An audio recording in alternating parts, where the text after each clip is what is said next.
Bueno, hola, buenas tardes. ¿Qué tal, Vanessa? ¿Cómo estás? Bien, Andrea, muy bien. Bien, bien. Mira, ¿sabés qué? Yo mira, no tenía, te iba a mandar un mensaje por privado. Vos ya transitaste por Penal 1, por filosofía, así que Sociología bueno, también con ustedes, biología sí. también, por eso digo, a lo mejor el tema es un poco repetido, porque hemos tenido, a ver, que hacer algunas modificaciones obligadas, porque la materia, ¿no? Y mientras se van sumando todos los compañeros hablamos. Esta materia que antes estaba por ahí un poquito promediando la carrera, implicaba que todos hubiesen cursado constitucional, que hubiesen cursado penal, y bueno, esto nos permitía por ahí empezar desde otro piso, pero con la modificación del 2018, ya quienes cursaron el primer año están en condiciones de acercarse a la asignatura.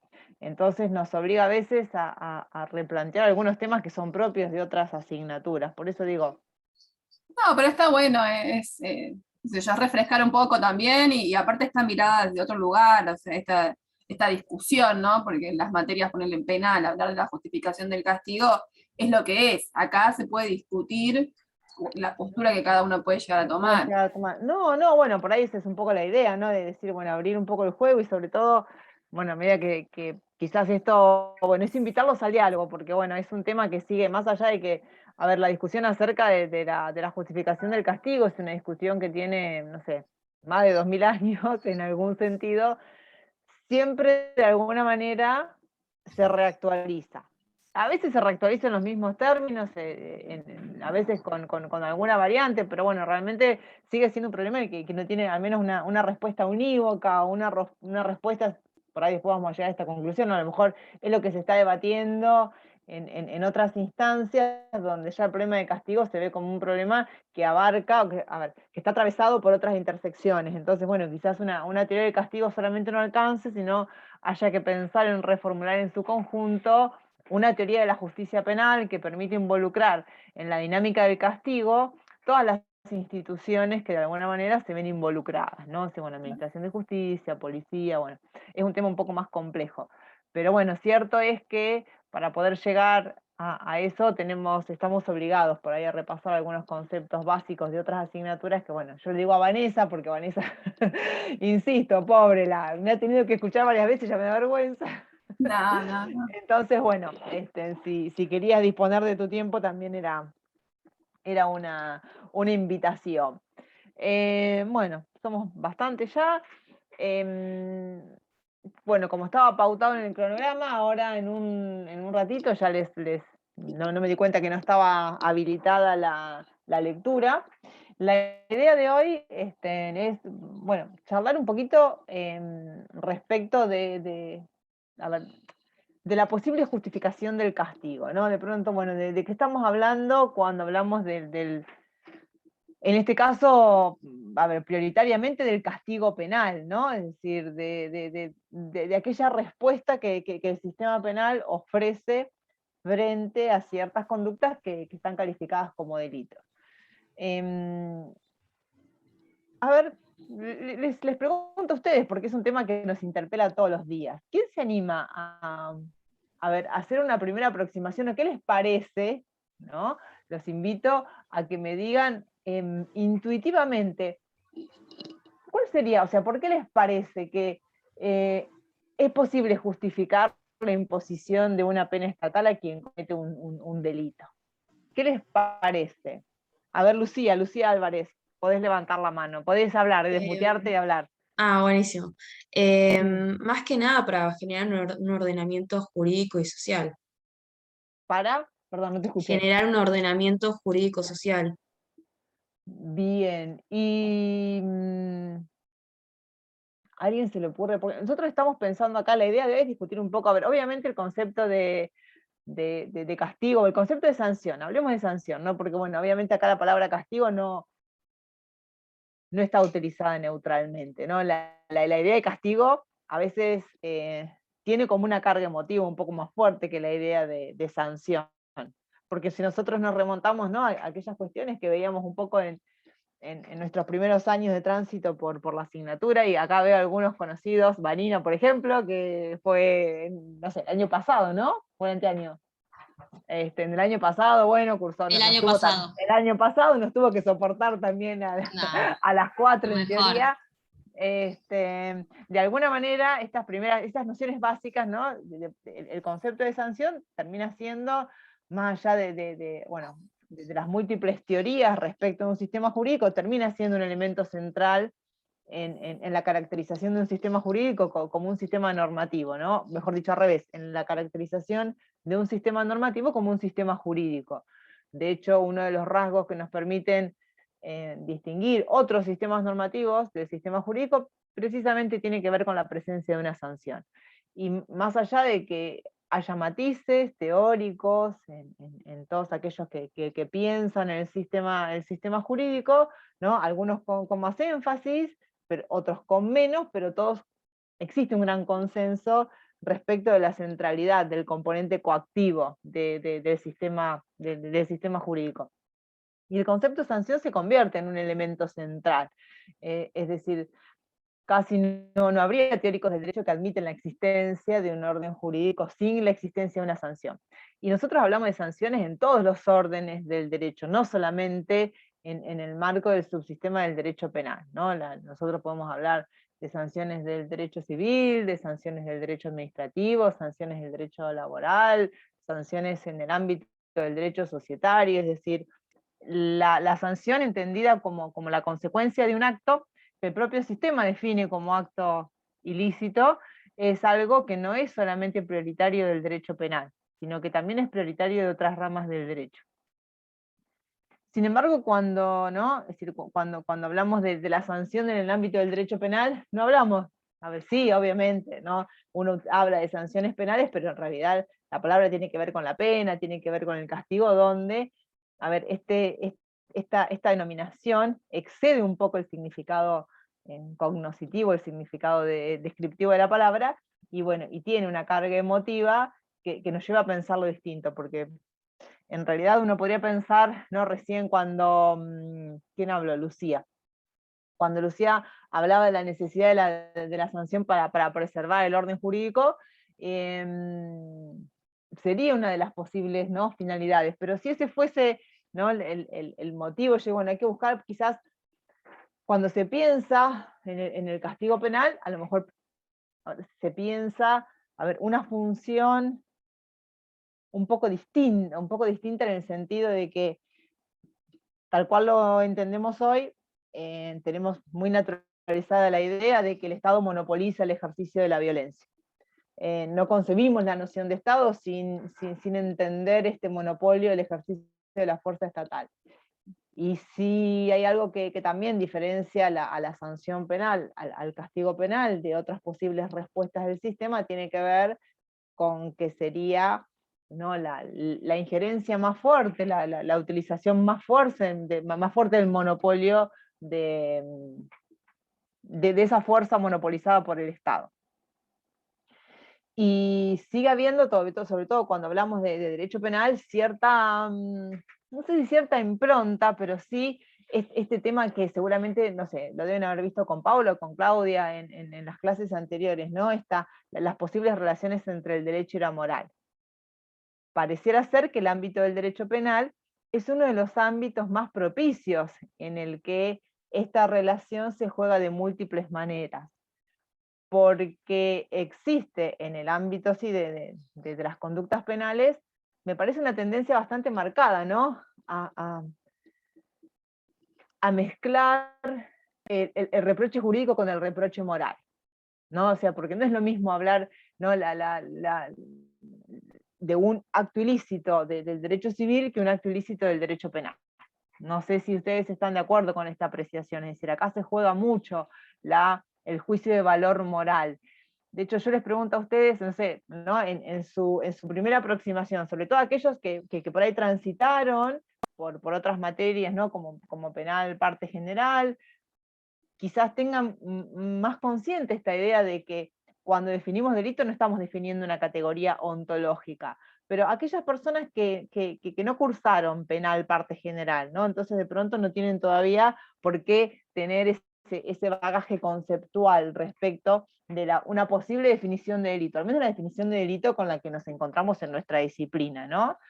que también, bueno, es cercana a lo mejor al de otras, obviamente no sé si el de la sociología o de la antropología, pero bueno, por ahí sí un poco más al de la sociología. Vuelvo a hacer otra pregunta porque voy a volver a insistir con esto de por qué castigamos, o de cómo podemos justificar que el Estado reaccione de determinada manera frente al delito, ¿no? Lucía, levantaste la mano. ¿Cómo te parece que podemos definir al delito? O los que hayan Hola, levantado la mano. Hola, sí. bueno, en principio con lo que usted decía de que tiene que ver mucho la moral, es porque vemos como el Estado, mediante el castigo, lo que hace es como delimitar, marcar aquellas conductas deseables de las no deseables, y aquellas que no son deseables, que van en contra de lo esperado, que es una forma de organizar también a la sociedad, se lo castiga, es un delito. O sea, es una forma de organización para alejar a la gente de aquellas cosas que pueden significar algo que no se espera hacer. Entonces, implican estos delitos al cometerse, implican un mal para la persona que comete la sanción. Entonces, o sea, no sé si me estoy expresando bien, pero Sí. es de esa forma, o sea, generándole un castigo, un mal a la persona que comete la sanción, es como una forma de mostrar aquellas cosas que se pueden poner en juego para que las personas no realicen tales acciones que no se esperan. Bien. ¿Y alguien puede aproximar alguna otra respuesta? A ver, la respuesta de Lucía puso en juego varias cuestiones sobre las cuales vamos a volver a hablar. Porque Lucía nos hablaba de, voy a anotar el nombre, pues después me voy a olvidar, al no tenerlos, a nosotros nos está haciendo falta la presencialidad, porque con la presencialidad uno identificaba más las caras con los nombres. Ahora en algún momento te tengo en el margen superior izquierdo del monitor y en cualquier momento te voy a tener en el medio o abajo y te perdí. Puso en juego dos nociones importantes sobre las cuales vamos a volver, ¿no? La idea de una conducta no esperada, una conducta no deseable, la idea de, ¿no? de infligir un mal porque esa persona cometió un mal.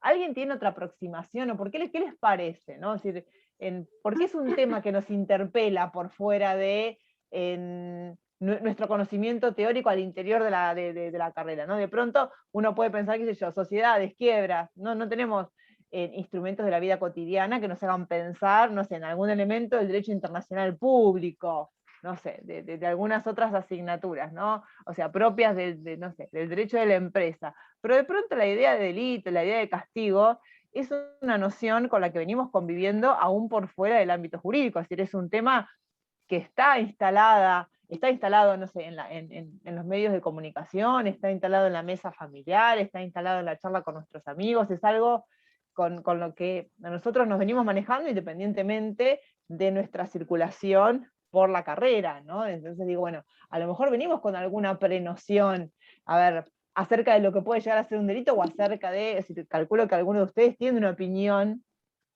respecto de, o sea, u opina cuando se encuentra, o sea, a la mañana prendimos el televisor y algunos de los canales de Buenos Aires estaban relatando que acá en Mar del Plata habían detenido, no sé, a la banda del Fluence, algo así, porque resulta que se movilizaban en un Renault de estas características, y bueno, los periodistas hacían un comentario acerca de el accionar de la policía, que le habían secuestrado, que le habían encontrado. Es decir, levantarnos con la noticia de un delito se transformó en algo que nos acompaña en el día a día. Entonces todos tenemos al menos alguna opinión formada respecto de qué les parece que constituya un delito, o por qué el Estado debiera castigarlo, ¿no?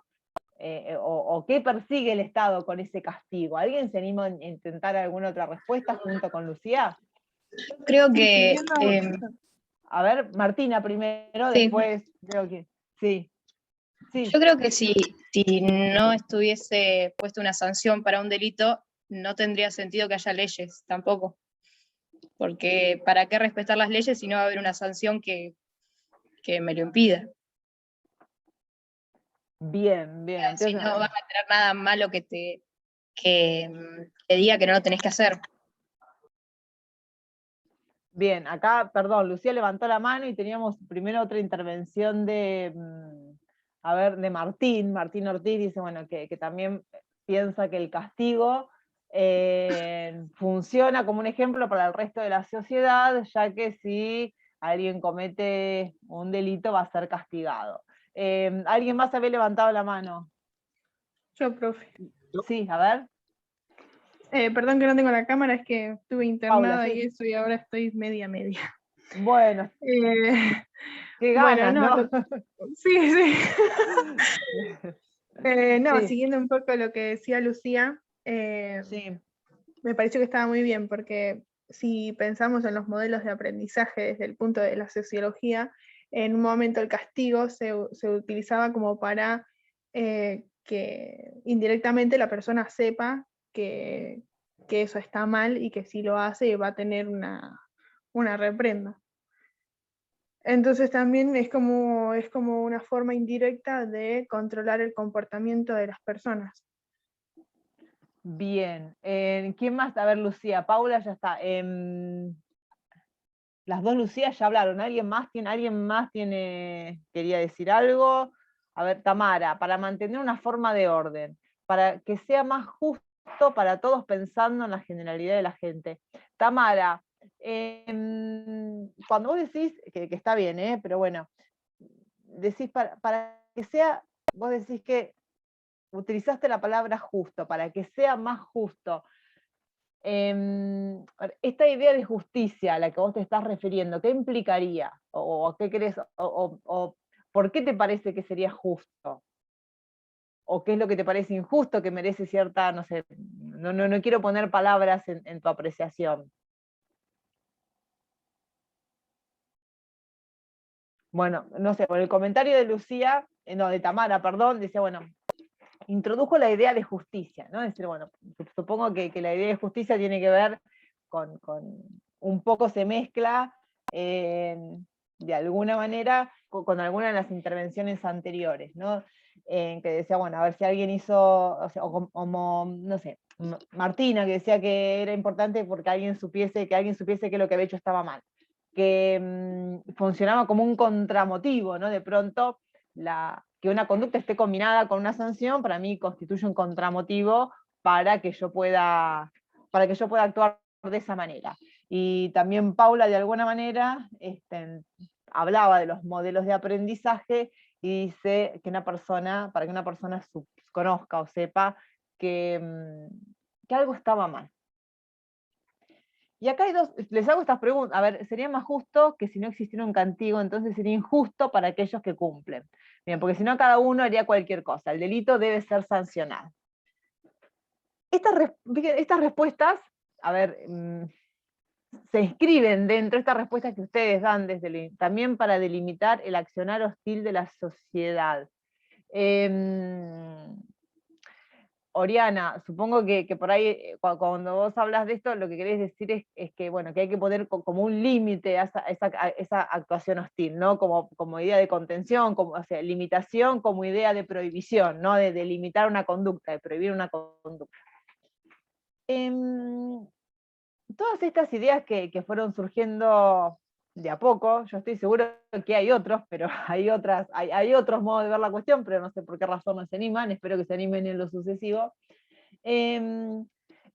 Están diciendo algo acerca de, a ver, su modo quizás de entender el delito y su modo de entender la respuesta del Estado. En la mayoría de las respuestas que circularon recién, en las respuestas de los heroicos que se animaron que le perdieron el miedo a la palabra, en todo figuraba la idea, ¿no? Esta asociación de si cruzamos ciertos límites está mal y no debemos hacerlo. Sí, también pregunté por la definición de delito. ¿Alguien se anima a decirme, a definirme qué es el delito? A ver, ¿o a qué llamamos delito? ¿Cómo definiríamos un delito? O ustedes, a ver, o qué entienden ustedes, no les digo, está bien, sí, Martín, me estás dando La definición de penal está dando Martín. una definición técnica, está bien, es una definición técnica. Y está perfecta la definición de Martín. No importa, Martín, no hay problema, está bien que participe desde ahí. Pero bueno, vamos a Es la organizar un vulneración poco. de un deber, ¿o no? O sea, es la vulneración de algo que uno debe hacer y no realiza.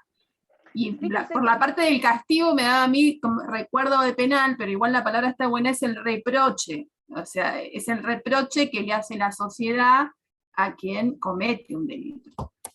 sí, a ver, acá esto, por eso yo insistía con esta idea, que es muy difícil de, ahora que está bastante presente, y que tiene que ver con que el derecho penal Paula, ahora desmuteate, termino la frase y te desmuteas. Como les decía recién, el derecho penal me parece que de todas las, hay muchas, obviamente, otras ramas del derecho donde se tramitan cuestiones que son desde el punto de vista moral más sensibles, pero me parece que si hay algún subsistema del derecho que toca de manera mucho más tangible nuestras fibras morales, tiene que ver el derecho penal. O tiene que ver con el derecho penal, y es el lugar donde más nos cuesta hacer esta separación entre el derecho y la moral. Porque todos tendemos, ¿no? O sea, nosotros, ustedes decían, bueno, que efectivamente el castigo funcionaba como contramotivo. Sí, la verdad que esta es una apreciación bastante cierta, y en realidad todo el derecho funciona como un sistema de contramotivos, ¿no? Recuerden estas ideas, ¿no?, de Kelsen, cuando decíamos que el derecho era una técnica de motivación indirecta, porque las técnicas de motivación directa en realidad tenían que ver cuando alcanzaba solamente con la enunciación del deber. Entonces, bueno, yo sabiendo que algo estaba bien o estaba mal, lo hacía. Pero de pronto la técnica de motivación indirecta tiene que ver con un refuerzo de premios o castigos, ¿no? De pronto, bueno, si alguien quiere que alguien realice una conducta, le va a ofrecer un premio, y decir, bueno, yo quiero que mi perro me haga caso, entonces, bueno, le voy a dar un premio para que se acerque. Lo mismo hacemos con los niños, y si efectivamente queremos que se abstengan de realizar alguna conducta, los amenazamos con algún castigo. Y el derecho funciona de igual manera. Y todo el derecho funciona de igual manera, porque el derecho civil funciona del mismo modo, no se piensa, no sé, a ver, en el derecho, a ver, no sé, qué sé yo, el derecho administrativo, es decir, de pronto yo quiero, a ver, obtener mi carnet de conducir, y bueno, o renovar mi carnet de conducir, y no tengo que haber tenido multas. Si yo pago mis impuestos, no sé, tengo al día mi impuesto inmobiliario, lo puedo pagar con descuento. En cambio, bueno, si yo no cumplo, no sé, a ver, no cumplo con mi crédito del banco, seguramente va a existir la posibilidad de que me ejecuten la hipoteca. Esto sucede en todos los ámbitos del derecho, ¿no? Piensen, no sé, en el ámbito administrativo, en el ámbito laboral, en el ámbito de la facultad también, ¿no? De pronto existe, si ustedes el día de mañana fueran a dar un examen, y en ese examen el profesor los encuentra copiándose, ¿no? Ustedes tienen la posibilidad de ser sancionados académicamente, de ser expulsados de la facultad. Lo mismo si un docente comete alguna inconducta, es decir, a ver, que el derecho funcione como una técnica de motivación indirecta es un punto de partida casi indiscutible, que no solamente es prioritario del derecho penal. Pero fíjense que acá o sea, acá igualmente, más allá de que el delito se ve como un reproche y es castigo, quien lo infringe depende todo de los valores que tenga la persona. Fíjense que nuevamente acá vuelve a estar mezclado la idea o sea, la idea moral. Y esto es bastante intuitivo, ¿no? De pronto pensar que la definición de delito es una definición ontológica, que es una definición que tiene que ver con la maldad del acto. Esto es algo que también viene discutido de hace mucho, ¿no? De pronto decir, bueno, a ver, ¿por qué un acto es malo? Entonces el derecho tiene que castigarlo. Y pensamos en una maldad, ¿no?, desde el punto de vista moral, desde el punto de vista valorativo, en una maldad que sería previa a la valoración, que pueda ser el sistema jurídico de ese acto.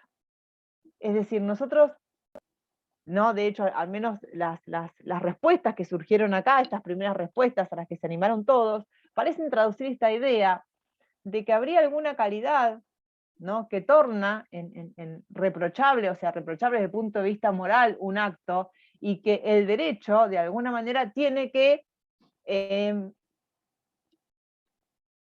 reproducir, tiene que haber, de alguna manera, castigar aquella conducta que sería una conducta mala, pero independientemente de lo que el derecho diga, ¿no? Y sin embargo, la lógica que debiera funcionar para todo el sistema es la lógica inversa, ¿no? De pronto decir, ¿por qué un acto es un delito no porque es un acto malo, ¿no? A ver, ontológicamente malo, moralmente malo. A ver, un acto se convierte en un delito desde el punto de vista jurídico desde el momento en que existe una ley que lo define como tal. Esto independientemente de la valoración moral, ¿no? Estos juegos que ustedes quizás veían, ¿no? en la clase anterior, ¿no? Donde decíamos, bueno, a ver, las múltiples relaciones que podían existir entre el derecho y la moral. Sí, efectivamente, para algunas corrientes la moral tiene que estar incorporada dentro del elemento definitorio de una norma jurídica del derecho, pero para otras corrientes, ¿no? Acerca de lo que el derecho signifique, a ver, para definir el derecho yo no necesito recurrir a los valores morales, pero esto es lo que precisamente me permite a mí hacer una valoración moral del derecho. Y esto nos lleva a otra pregunta, ¿no? Pareciera ser en estas respuestas que recién se aproximaron, que el disvalor moral de un acto sería una razón suficiente para que ese acto estuviera sometido al castigo estatal. Que es una posición, a ver, es una posición válida. Sin embargo, no es la única, ¿no? O no es la única, y después vamos a ver por qué debiera funcionar al interior de un sistema, o al menos un orden, que se supone, a ver, nosotros decimos que vivimos en un Estado de derecho liberal y democrático. A ver, esta idea de que el valor moral de un acto sería la razón definitiva y excluyente para la injerencia estatal más severa, se encuentra con algunas limitaciones en este modelo de Estado, que además es un modelo de Estado que pareciera estar impuesto también por nuestro diseño constitucional.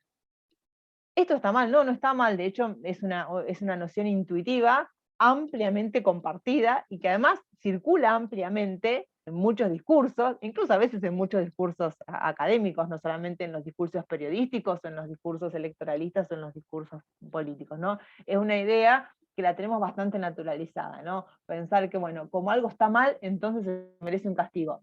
En realidad el derecho funciona al revés, ¿no? De pronto, bueno, a ver, un delito, o sea, un acto se convierte en delito cuando hay una decisión legislativa de que esa conducta en particular revista esa categoría. Y de hecho así funciona nuestro sistema de ilicitudes. Cuando ustedes lleguen, ¿no? Aquellos que no cursaron todavía penal parte general y se encuentren con algo, ¿no? y empiecen a estudiar cuáles son los límites que la Constitución impone para el diseño de nuestro sistema penal, se van a encontrar con algo que se llama principio de legalidad, en función del cual solamente son delitos aquellas conductas que el legislador decide que sean delitos. Y esto además tiene otras exigencias, ¿no? Es decir, bueno, a ver, para que el legislador pueda decir que cierta conducta es elevada a la categoría de delito, necesita, no sé, entre otras cuestiones, que esta conducta, a ver, sea una conducta que se exteriorice, que tenga trascendencia a terceros, es decir, que tenga, a ver, que implique un daño a terceros, ¿no? Esta frase que nosotros a lo mejor escuchamos tan repetidamente de nuestra Constitución Nacional, ¿no? A ver, que todas aquellas razones que no ofendan ni a Dios ni a la moral pública quedan reservadas, exentas a la injerencia de los magistrados. No significa ni nada más ni menos que aquellas acciones que pertenecen a la moral autorreferente de los hombres quedan, ¿no? libres de cualquier intervención estatal. Esto significa que, a ver, nosotros desde el punto de vista moral podemos distinguir las acciones en acciones que son moralmente autorreferentes o acciones que afectan a terceros, ¿no? Esto nos permite hablar de una moral autorreferente y una moral intersubjetiva. Cuando yo hablo de acciones morales autorreferentes, son aquellas acciones que solamente tienen consecuencias morales para el individuo que las realiza.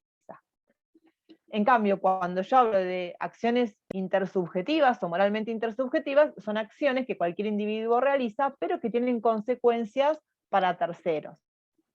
Respecto de aquellas acciones que solamente tienen consecuencias para el individuo, nuestra Constitución nos dice que el Estado no podría intervenir en ningún sentido, bueno, y menos en el sentido penal, ¿no? Que es la reacción, como digo, es la reacción más fuerte, la reacción más fuerte en términos de privación de derechos, ¿no? Después vamos a ver materialmente qué pasa con esa privación de derechos, pero si tenemos que pensar en la intensidad de las respuestas estatales, la respuesta penal es la reacción más intensa.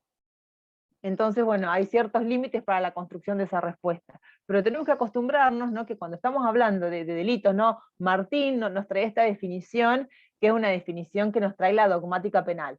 La dogmática, no sé, es un modelo metodológico de ciencia del derecho, ¿no? Es decir, bueno, llamamos dogmática al estudio teórico acerca de los sistemas jurídicos. Entonces hablamos de dogmática civil, dogmática procesal. Bueno, la dogmática penal es la construcción teórica a partir de lo que las normas de un sistema disponen, ¿no? Entonces, bueno, esta definición es una definición técnica que precisamente deja de lado esta intuición, ¿no?, que de definir al delito ontológicamente, definir al delito como si fuese una cosa, ¿no?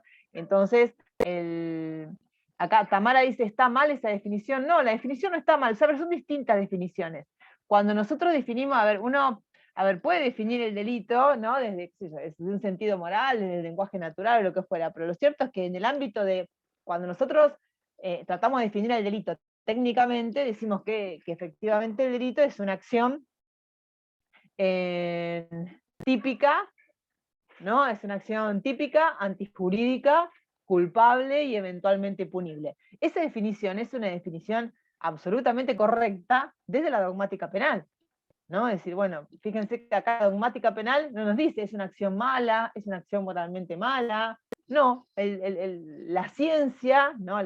Porque bueno, para aquellos que piensan que efectivamente esto es una ciencia, la teoría del delito nos está diciendo, o sea, aquellos que, un delito es, primero tiene que ser una acción. ¿Esto qué significa? Que más allá de las múltiples definiciones de acción, lo que les decía recién, que tiene que haber una conducta que trascienda a terceros. No es posible en nuestro sistema castigar un modo de pensar, no es posible castigar un modo de ser, ¿no? Esto que en otros después lo vamos a ver, no sé, en algún otro momento se hablaba, ¿no? Ustedes van a escuchar esto de derecho penal de autor, ¿no? Es decir, bueno, que se castiga a alguien por su modelo de vida. Esto pasaba, ¿no? De pronto en el régimen nazi constituía delito pensar, ¿no?, distinto, tener un pensamiento distinto al sano sentir del pueblo alemán, ¿no? Donde, bueno, el pensado de una manera distinta constituía delito. Para nosotros, si bien esto ha sido posible en otras instancias históricas, y podría ser posible en otro sistema, no es posible en el nuestro. Por eso esta definición, Tamara, que es una definición técnica, ¿no? Esto, también recuerden cuando vimos en primer año en esta división entre los lenguajes técnicos y los lenguajes naturales, ¿no? Que bueno, el lenguaje técnico es aquel lenguaje con el que nos manejamos en la vida cotidiana, el lenguaje natural, pero el lenguaje técnico es el lenguaje que incorporamos al interior de una disciplina. Sí, qué sé yo, nosotros vamos a decir que tenemos un moretón y de pronto, vamos a decir, me lastimé, ¿no? Y bueno, y para un médico va a ser una escoriación, de una herida cortante, contuso cortante, y para nosotros son todas heridas. De pronto, para nosotros tengo un moretón y va a ser un hematoma subpalpebral subdural. La medicina tiene otros modos de nombrar lo que nosotros, ¿no?, nombramos en nuestro lenguaje natural. Y lo mismo sucede con el derecho. Nosotros nos vamos a encontrar, ¿no?, con una definición de delito del lenguaje natural, con una definición de robo, con una definición de estafa, pero seguramente la definición de robo o la definición de estafa que nosotros manejamos en nuestra vida cotidiana no se corresponde con aquella definición técnica al interior del sistema penal. Y lo mismo sucede con la definición de delito. Nosotros vamos a tener una noción intuitiva, ¿no? Y yo quería rescatar esta noción intuitiva, sobre todo para poner en evidencia cuán arraigado, ¿no?, o cuán atravesado está nuestra visión de aquello que es un delito por nuestras propias valoraciones morales. ¿Significa que no tienen que jugarse? No, significa que tienen que jugarse esas valoraciones. Pero lo que yo me tengo que preguntar desde el punto de vista técnico, desde el punto de vista o al interior, o lo que me tengo que preguntar como operador del derecho, es si, ¿no?, todas mis decisiones morales, en este sentido, mis valoraciones morales, van a jugar al interior de estas categorías técnicas, y si efectivamente yo puedo imponer mi punto de vista moral por sobre las necesidades de una sociedad, ¿no? Esto, pensemos, ¿no?, en esto que pasaba con la despenalización del aborto, la cantidad de argumentos que se ponían en juego, ¿no? Había argumentos morales y de todo tipo. Bueno, sí, yo probablemente puedo estar o no estar de acuerdo ¿no?, desde el punto de vista moral, la valoración moral de una conducta, pero a los efectos de la posible despenalización, también jugaban otras posturas. ¿No? Es decir, bueno, ¿qué es lo que tiene que pasar con ese castigo? Pero no sé, me pasaba lo mismo con el adulterio. Hasta no hace mucho tiempo en términos históricos, porque hasta el año 85, el adulterio constituía un delito. Entonces, bueno, probablemente nosotros tengamos nuestra propia visión moral acerca de, no sé, nuestra visión moral acerca del delito, nuestra visión sociológica, nuestra visión psicológica acerca de, o nuestra visión cultural acerca de la imposición de la monogamia como único estilo relacional. Y de pronto, la pregunta es, ¿esa valoración moral que tenemos respecto a una conducta es una razón suficiente para decir que el sistema tiene que castigar esa conducta como delito? Esa es la pregunta que hay que hacerse cuando nosotros pensamos el problema del castigo, que obviamente hay conductas, o estas conductas que están definidas como delitos muchas veces, pero nuestra moral queda en cierta manera sin efecto como abogadas. No, depende, Tamara, no es que nuestra moral quede por afuera, ¿no? Me parece que tenemos que, es bueno que nosotros tengamos un sistema moral coherente. Lo que también tenemos que saber es que no podemos imponerle al resto nuestros propios ideales morales o de virtud. Porque esto tiene que ver también, y ahora voy a volver un poquito más sobre esta idea, bueno, y esto lo vamos a ver también cuando veamos un poco el problema del castigo para la tenencia de estupefacientes con fines para consumo personal.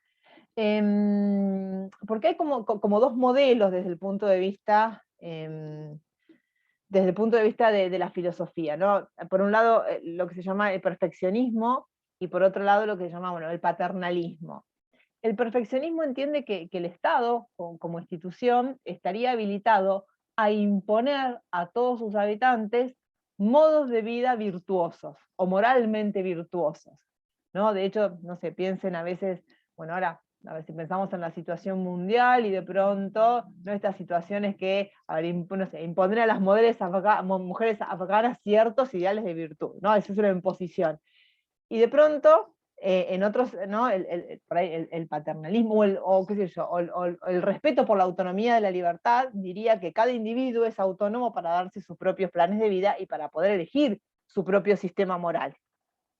Y estas son dos cosas muy distintas, ¿no? De pronto, una cosa es decir, yo tengo que tener mi sistema moral, claro que lo tengo que tener, y lo puedo tener, si quiero, también puedo ser un escéptico en materia ética y pensar que no es posible justificar racionalmente los juicios de valor, entonces yo no tengo ningún sistema, no creo en un sistema moral o en un sistema ético de estas características, ¿no? Es decir, cualquiera puede pensar o adscribir a cualquiera de esos modelos. Entonces, una cosa es pensar si yo adscribo a cierto sistema de valores morales, y otra cosa muy distinta es pensar que yo o que el Estado puede imponer un único sistema de valoración moral.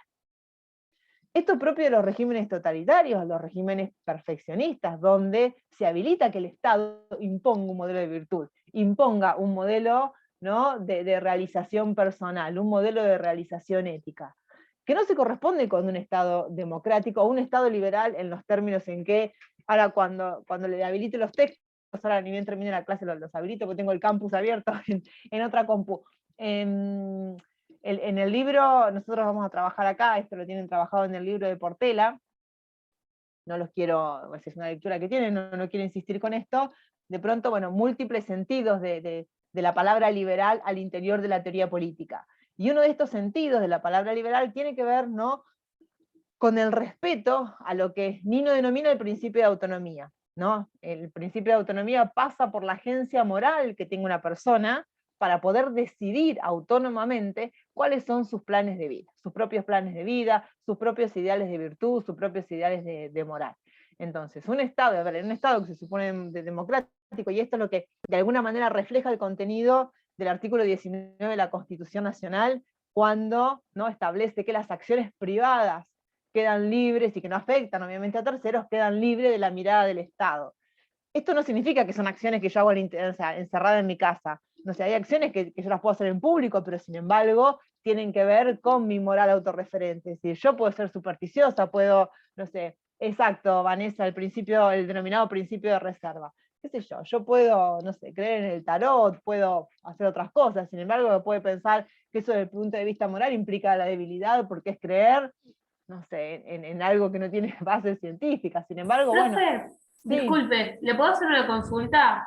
sí, sí. Perdone, pero justo es relacionado con este tema. Mi pregunta es, ¿un abogado puede rechazar un caso porque no va con sus valoraciones morales? Porque lo estoy pensando desde el sentido de la profesión. Sí, sí, totalmente. A ver, uno elige, a ver, yo vuelvo a ver en este sentido. La profesión tiene que ver, a ver, claramente uno puede elegir, todo el tiempo tiene que elegir. Y en esa elección también hay límites éticos, ¿no? De pronto, si yo tengo, a ver, imposibilidades éticas para defender cierto tipo o sea, de personas que cometieron ciertos delitos y yo lo puedo ejercer.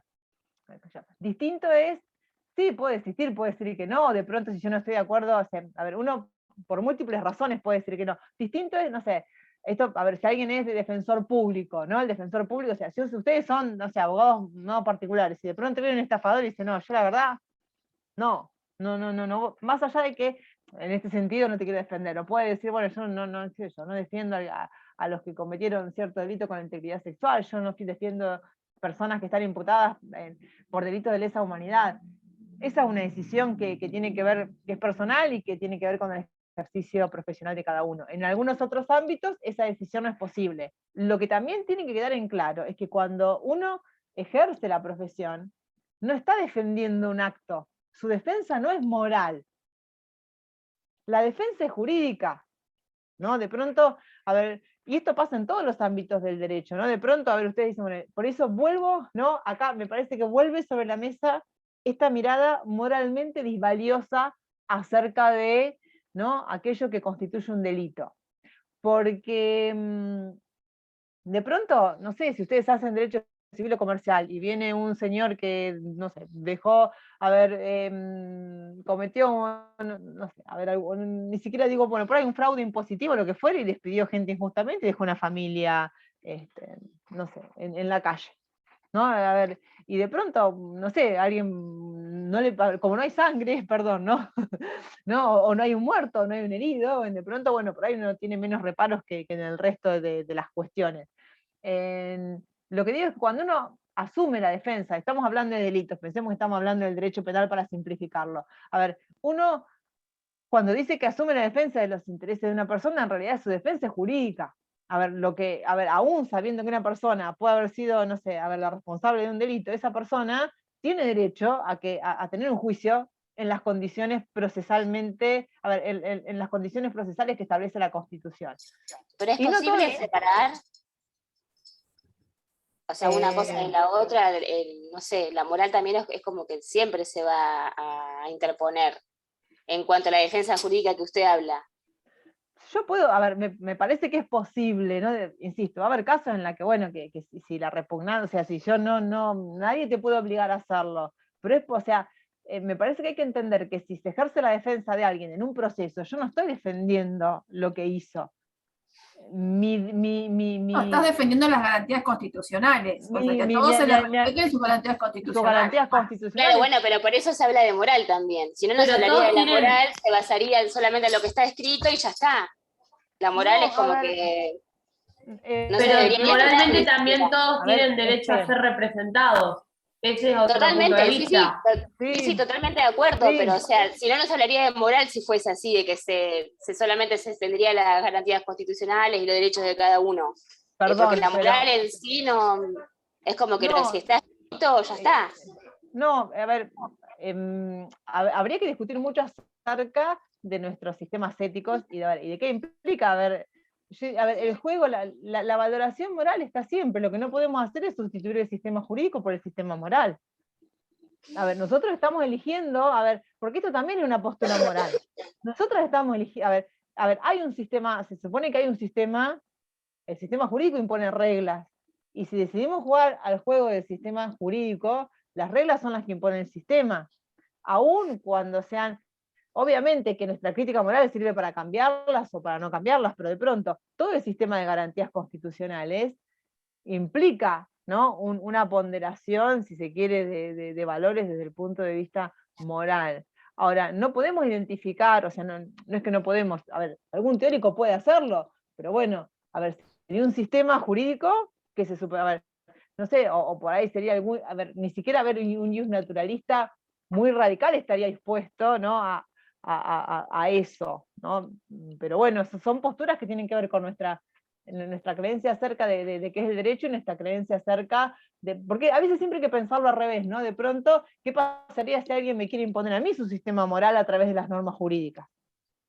Entonces, bueno, en este sistema es el sistema de equilibrio, y la verdad es que la valoración moral surge, ¿no? Después uno podría pensar que no podríamos hacerlo en esta clase, pero por ahí sería interesante, no sé, esto se ve mucho en criminología, en otras ramas, de pronto, ¿qué valoraciones morales se juegan, a ver, en la construcción del otro? ¿No? Porque acá hay mucho de construcción del otro, bueno, al menos al interior en esta situación. Entonces, hay que pensar en un sistema jurídico para diferentes, ¿no? Que pueda ser, que puedan ser precisamente, y creo que un poco esto surgió al principio, ¿no? Bueno, a ver, necesitamos un sistema jurídico porque todos vivimos con intereses distintos, y de alguna manera, a ver, esto es con todos los defectos que tiene, a ver, es el único sistema de reglas que hasta ahora nos ha permitido, de alguna manera, una convivencia en los términos en que la tenemos, que no es perfecta. Pero me parece que el juego, ¿no? De pronto, bueno, habrá quien no lo pueda separar, y bueno, a ver, hará una defensa moral de los intereses jurídicos, pero se jugará en todas las ramas del derecho, no solamente en el derecho penal. Insisto, porque hay delitos del derecho civil, delitos del derecho administrativo. Y yo acá me animo a hacerles otra pregunta. Piensen ustedes no sé, internamente, y díganme aproximadamente cuántos delitos conocen, en números que se les ocurran, o alguien que se anime a decirlos, ¿no?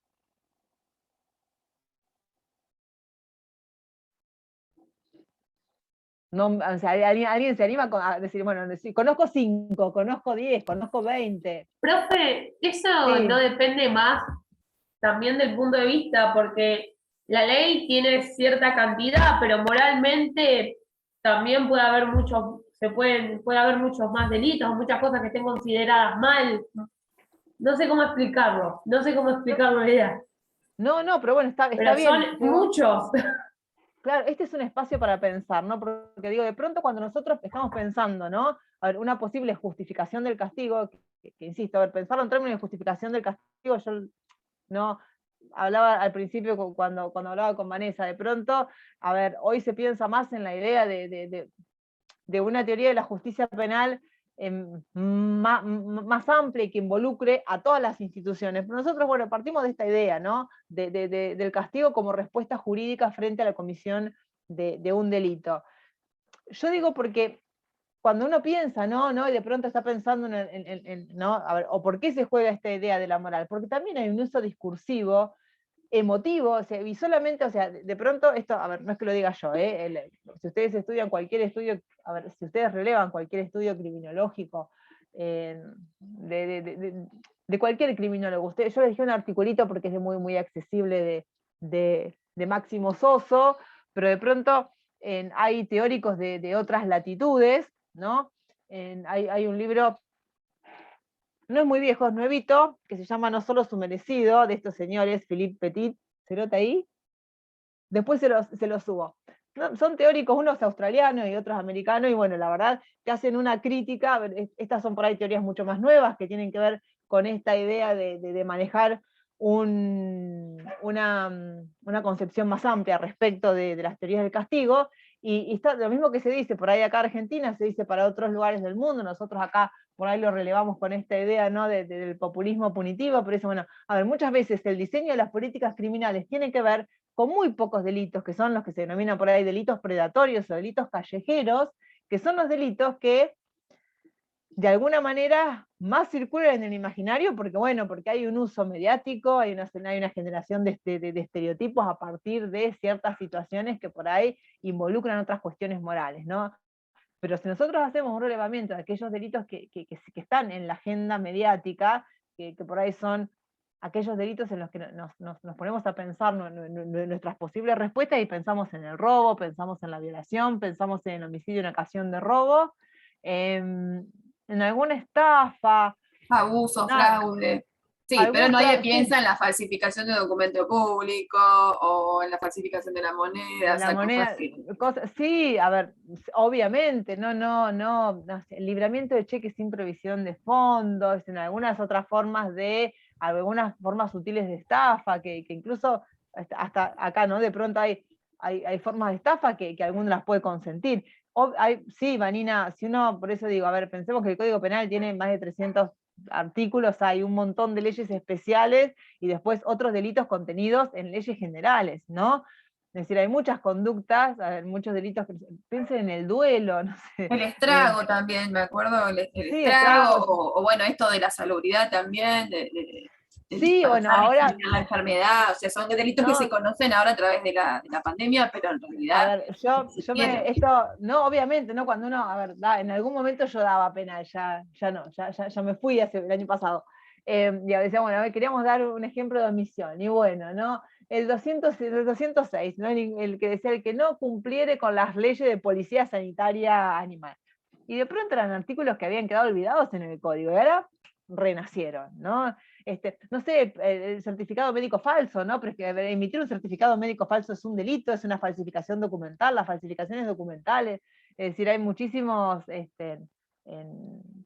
a ver, muchísimos delitos que, a ver, más allá de que uno no tenga la obligación de conocerlos, insisto, porque si uno no conoce, a ver, si uno no cursa no cursa abogacía, y si uno además, aún cursando abogacía, se dedica al derecho de familia, la especialización, sí, se conocen los más populares, se conocen. Bueno, por ahí aquello que nadie duda acerca de que son conductas en las que se juega un juicio moral, ¿no? Bastante amplio, pero además, a ver, son conductas, es un fenómeno que está estudiado a nivel mundial y que tiene que ver con la representación mediática del delito, ¿no? Como la representación, esto se estudia sociológicamente cuando se estudian, ¿no? A ver, cómo, a ver, lo que hoy se conoce como inseguridad pasó a ser un problema central de la agenda pública. Y esto, insisto, en términos históricos, tampoco es un fenómeno muy lejano en el tiempo, ¿no? Si uno pudiera hacer ahí un librito de Gabriel Kessler que se llama El sentimiento de inseguridad, no me acordaba. Y él es un libro ya bastante viejo, porque bueno, llegó hasta los años 90, donde él hace un recorrido respecto de las distintas representaciones del delito en los medios de comunicación. Entonces dice, bueno, en algún momento el delito estaba reservado, la noticia acerca del delito estaba reservada para algunos periódicos, lo que se denominaba en aquel momento la prensa amarilla, y había un sector de policiales donde la referencia al delito era mínima, ¿no? Entonces dice, bueno, con la vuelta a la democracia, los primeros delitos que tuvieron su representación en los medios masivos de comunicación, pero además de eso, seguía estando centralizados o relegados a lo que era la página de policiales, tenían que ver con aquellos, sobre todo aquellos delitos, ¿se acuerdan? Bueno, el clan Pucho, los que vieron la película, bueno, podrán recordarlo, ¿no? Y un par de desapariciones más que tenían que ver con secuestros que se asemejaban bastante a los modos de actuación de la dictadura, y eso era me acuerdo en el caso de Mónica Jubileo y otras que habían desaparecido en un psiquiátrico, y tendría que acordarme algún tercer caso más que no me estaría acordando ahora el nombre, que fueron por ahí los 3 casos de secuestros más resonantes que aparecieron primeramente como aquellas situaciones en las que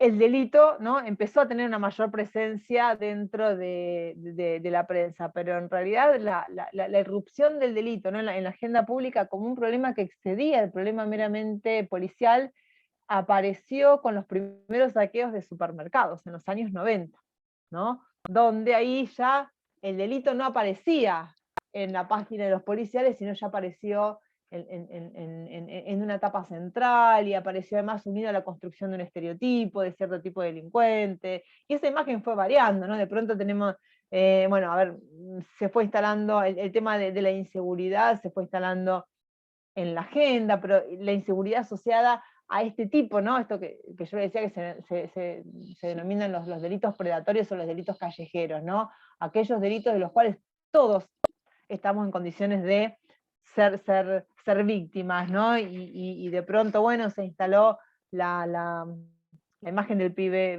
primero, bueno, ¿no? El pibe chorro, la ontologización, ¿no? Por ahí muchas veces en esto se juega, está descrito un proceso de ontologización, no solamente biológica, sino hoy por hoy un proceso de ontologización cultural, ¿no? Esto que se denomina, bueno, la criminología del otro, ¿no? De pronto crear un sujeto que porque tenga ciertas características, incluso hasta una cierta estética, ¿no? El pibe chorro, ¿no? Tiene hasta una estética, la gorrita, ¿no? De cierta forma de vestir, etcétera, etcétera. Entonces hay todo un discurso, ¿no? De pronto, a ver, que sean los delitos más populares, no es, a ver, sí, esto, Vanessa, claramente va acompañado de un proceso de estigmatización, porque esto tiene que ver con ahora voy, Lisandro, con tu caracterización acerca del hombroso. Sí, esto, a ver, son procesos que funcionan, ¿no? A ver, los procesos de estigmatización, de alguna manera funcionan distinto, porque hay un entramado cultural que es lo que permite de pronto ontologizar esa diferencia, insisto, primero en términos, sí, cuando la definimos en términos biológicos, acá sí nos acercamos al pensamiento del hombroso, que nos dijo, Matías era, no me equivoqué, no retuve el nombre, perdón, Lisandro, perdón. Y de pronto también un proceso de estigmatización cultural, ¿no? que tiene que ver con muchas intervenciones actuales, a ver, policialización de los territorios, la segregación de los espacios públicos, que a veces no tienen que ver con delitos reales. Sí es cierto que a partir de los años 90 hubo un incremento de la tasa delictiva, pero bueno, el problema es que eso tiene que ver con otros fuertes procesos de exclusión social, no solamente de pobreza, sino de exclusión social, que es un término un poco más severo, que determinó que se complejizara la interacción social en esos términos. Vuelvo a esto que decía Lisandro, y me voy a volver un poquito al principio, porque si ya me perdí y quiero dejar al menos un esquema de cuáles son las posibles justificaciones de castigo. Lisandro traía la figura del hombroso, y esto tiene que ver, sí, con una corriente, que la van a ver cuando lleguen a ver que fue la corriente que dio origen a lo que se denomina por ahí la criminología positivista, ¿no? Hubo al inicio de las corrientes teóricas acerca del derecho penal dos grandes divisiones que se conocían como la escuela clásica por un lado y la escuela positiva por el otro. Acá estamos hablando de positivismo criminológico, esto no tiene nada que ver con el positivismo jurídico ni con el positivismo sociológico. No, y de pronto escuela clásica, la escuela clásica como tal no fue una escuela de pensamiento, ¿no? Es decir, no era un conjunto de teóricos que tenían todas las mismas bases y que estaban nucleados por las mismas metodologías, paradigmas, etcétera, sino que de alguna manera escuela clásica fue una denominación que la escuela positivista, ¿no? la escuela positivista criminológica, asignó a todo un conjunto de pensadores anteriores que efectivamente eran los primeros teóricos acerca del derecho penal, donde efectivamente creían firmemente en el libre albedrío y definían el derecho al delito como una violación de derechos, ¿no? Como, ¿no? Esta idea que nos trajo Vanessa hoy al principio cuando pedíamos una definición de delito, y de alguna manera eran todos partidarios, sí, de la teoría de la retribución, o muchos eran partidarios de la teoría de la retribución, ¿no? En este sentido que efectivamente, y que marcaron todos esta idea,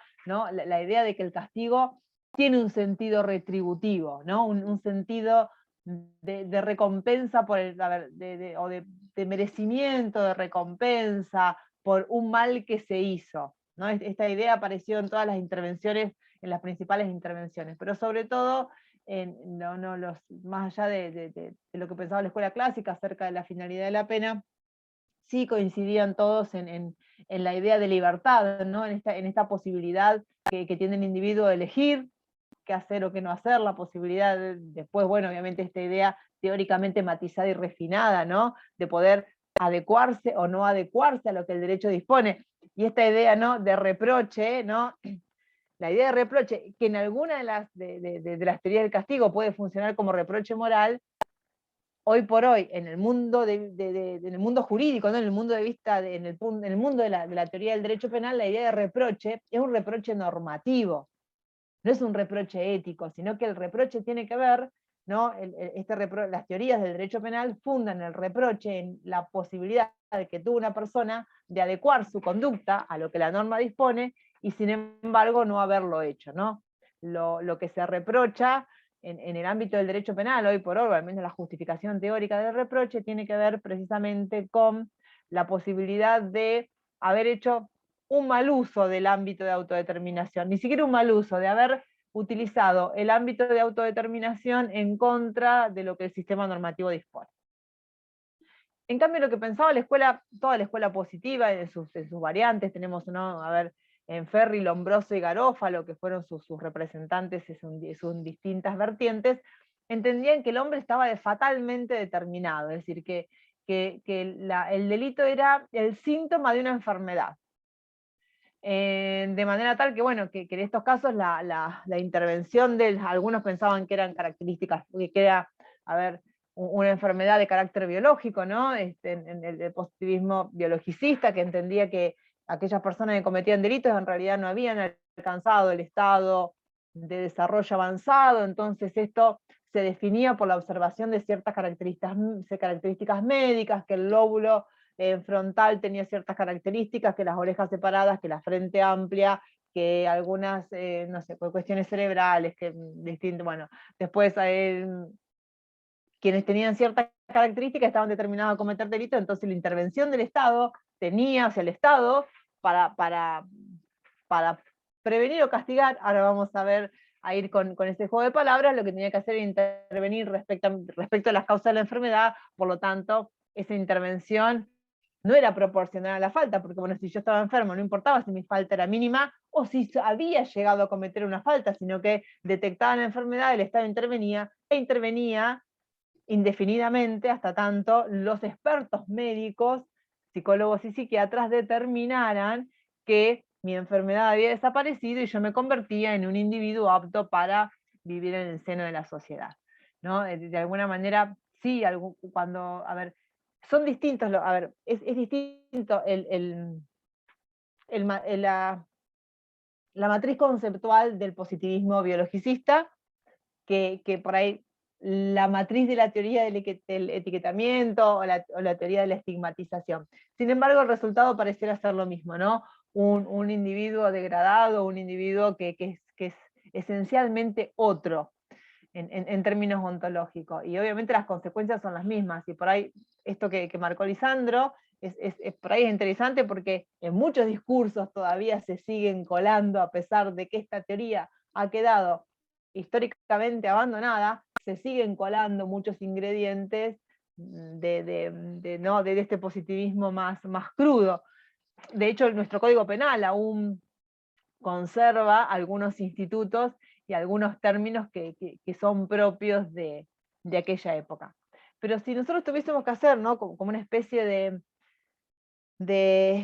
como de recorrido, ¿no?, por lo que serían estos posibles marcos teóricos para entender la justificación del castigo, uno partiría, ¿no?, como de dos grandes esquemas, ¿no? Hay dos grandes esquemas en este sentido, que hay algunas corrientes que pretenden justificar el castigo, entendiendo que el Estado tiene una función metafísica, ¿no? Es decir, una función metafísica que está vinculada a la imposición, ¿no?, o la realización de justicia. Cuando digo, a ver, que el Estado tendría funciones metafísicas, tiene que ver con la idea de una función, a ver, que va más allá de lo que el sistema dispone, que tiene que ver con, insisto, estos valores que exceden lo que el propio sistema dispone, ¿no? Entonces, bueno, para quienes entienden que esa sería una función legítima del Estado, el Estado a través del derecho penal, o sería legítimo que el Estado a través del derecho penal pudiera contribuir a la realización de ese valor justicia. Pero sin embargo, hay otro grupo de teorías que quizás son por ahí o predominaron un poco más en el tiempo y fueron mayoritarias en algún sentido, que entienden que en realidad la actuación estatal o la intervención del Estado tiene que tener una finalidad que no se agote, ¿no?, en la imposición del castigo mismo, sino que la pena tiene que tener una utilidad social. Es decir, que hay que castigar para algo. Y esto estableció estas dos ideas, principio de prevención. Anabela, ahora vamos, Anabela, sí, es cierto, principio de prevención especial positiva, ahora vamos con esta diferenciación. Esto nos permite, ¿no?, como por ahí realizar una gran taxonomía entre las posibles justificaciones del delito, que tienen que ver con lo que se denominan, ¿no?, las teorías absolutas por un lado y las teorías relativas por el otro, ¿no? Y las teorías absolutas son este grupo de teorías que entienden que es una función legítima del Estado, la realización de ciertos ideales de justicia, por lo tanto la pena, ¿no?, la finalidad de la pena, o la pena no tendría que buscar finalidades que la excedan, finalidades que la trasciendan, sino que bueno, que la pena, pensemos, hay dos grandes pensadores que se remontan como los padres de estas ideas, que son Kant y Hegel, ¿no? Es decir, bueno, entonces, para Kant la pena era un imperativo categórico, ¿no? Es decir, bueno, la pena no es necesario justificarla, ¿no? Se castiga porque alguien cometió un mal, y si alguien cometió un mal, entonces merece, ¿no?, esta idea del merecimiento por haber realizado un mal. Entonces, bueno, si alguien cometió un mal, a ver, hay un imperativo categórico que lo justifica, obviamente dentro de su teoría moral, hay un imperativo categórico que indica que la persona que cometió un mal tiene que ser sancionado o retribuido con un mal de la misma entidad. Y en algún sentido, a ver, Hegel volvía a esta idea de la necesidad de la pena en función de su propia teoría dialéctica, ¿no? Esto de la tesis, antítesis y síntesis. Entonces Hegel decía, bueno, a ver, el derecho constituye la expresión de la voluntad general, el delito evidencia una voluntad individual que es contraria a la voluntad general plasmada en una ley de ese carácter, y por lo tanto para volver, ¿no?, a reconstruir ese círculo dialéctico, la pena parecía como la reafirmación del derecho. Pero no pensaban en realidad, a ver, a veces suele decirse gráficamente, más allá de los errores conceptuales que esto pueda tener, que bueno, que las teorías de la retribución miran un poco hacia el pasado, ¿no? Es decir, bueno, hay que castigar porque esta persona hizo algo mal y se merece una reacción en idéntico sentido, ¿no? Esta idea es la que nosotros de alguna manera percibimos con lo que conocemos con la ley del talión, ¿no? Ojo por ojo, diente por diente, ¿no? Y que me parece un poco que aparecía en esta, ¿no?, esta idea de, bueno, a ver, porque es una cuestión de justicia, porque es una castigar tiene que ver con una cuestión de justicia, con la reparación de una injusticia, ¿no? Entonces de pronto, bueno, una injusticia de tamaño X tiene que ser castigada con otro mal de tamaño X. Es cierto que, bueno, que, a ver, cuando estas teorías, ¿no?, tratan de establecer cuál es el contenido de la pena, obviamente, y hablan de la idea de mal, este mal es un mal moral, entonces es bastante difícil a veces llevar esta idea al interior de un sistema jurídico, y insisto, para nosotros nuestro propio sistema o nuestro propio diseño constitucional no tendríamos algunas tensiones con lo que dispone nuestro sistema, porque precisamente no, esto implica, ¿no?, es decir, entender que el Estado puede imponer ciertos ideales de moralidad o ciertos ideales de justicia que tienen que ver con una justicia de carácter moral, y sería imposible frente al principio de reserva que establece el artículo 19 de la Constitución Nacional. Voy a hacer un paréntesis acá. Cuando nosotros hablamos de las posibilidades de justificación de la pena, hay teorías que se juegan, ¿no?, al nivel de la filosofía o al nivel de la política, ¿no? Y ahí la pregunta sería, a ver, ¿qué justificación debe tener la pena? ¿No? Es decir, nosotros nos preguntamos nos preguntamos en términos de deber cómo justificaríamos, ¿no?, el castigo estatal. Pero después hay otro nivel de respuesta que tiene que ver con lo que realmente disponen los sistemas normativos. no la mayoría de los sistemas jurídicos, y eso pasa con el nuestro, ahora les voy a hacer una mención sobre eso, no son ajenos a un programa penal. Es decir, el programa penal con el que nosotros nos manejamos se inscribe dentro de un diseño constitucional, y ese diseño constitucional hace referencia a cuáles deben ser las finalidades del castigo, es decir, qué es lo que el Estado persigue cuando se impone una sanción de carácter penal. Ese sería un segundo nivel de análisis, y otro tercer nivel de análisis, que también resulta absolutamente relevante, tiene que ver con la pregunta acerca de qué finalidades tiene de hecho la pena en un sistema y en un momento histórico concreto, ¿no? Entonces nosotros tenemos, a ver, un nivel discursivo que tiene que ver con una posible justificación filosófica, luego tenemos un nivel normativo que se asocia a cuál es el diseño normativo concreto que tenemos en nuestro sistema, y luego tenemos otro nivel que podríamos decir más sociológico, antropológico, que se juega en las consecuencias reales y materiales, ¿no?, de los castigos penales en los cuerpos de cada uno de los individuos que los sufren. Y no siempre estos discursos van en línea, ¿no? Suele haber grandes desfasajes entre unos y otros, o grandes desajustes y desacoples entre una cuestión y otra. Pero bueno, dejando esto de lado, que me parece que es interesante tenerlo en cuenta, ¿no? Porque de pronto a ver, bueno, es cierto, uno puede pensar que, a ver, sí, es partidario de una teoría de la retribución, y de hecho, si bien fue una teoría abandonada, ¿no?, hasta los años 70, en los años 70, frente al fracaso de las teorías utilitaristas, que ahora vamos a ver, hubo, ¿no?, un neorretribucionismo bajo la idea del merecimiento de pena, que hoy también está siendo dejado de lado porque de alguna manera terminó siendo, a ver, una burda visión científica o un burdo disfraz científico de la venganza, ¿no? Y bueno, con consecuencias también que no sirvieron en todo caso, para la disminución de las cifras del delito, que de alguna manera es lo que se intenta buscar con el castigo.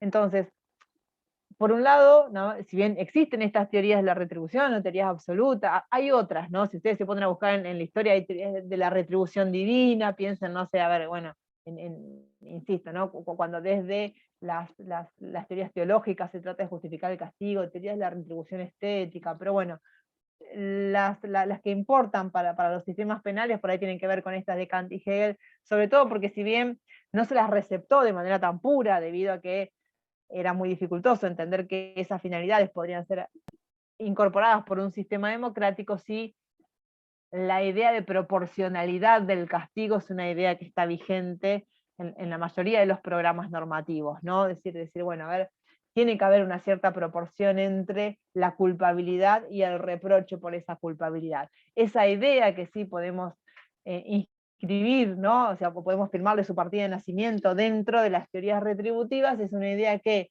bajo otra forma, sí fue adoptada, ¿no?, esta idea de proporción entre la acción que se realiza, ya definido en términos jurídicos, no en términos morales, y el reproche jurídico que también se recibe.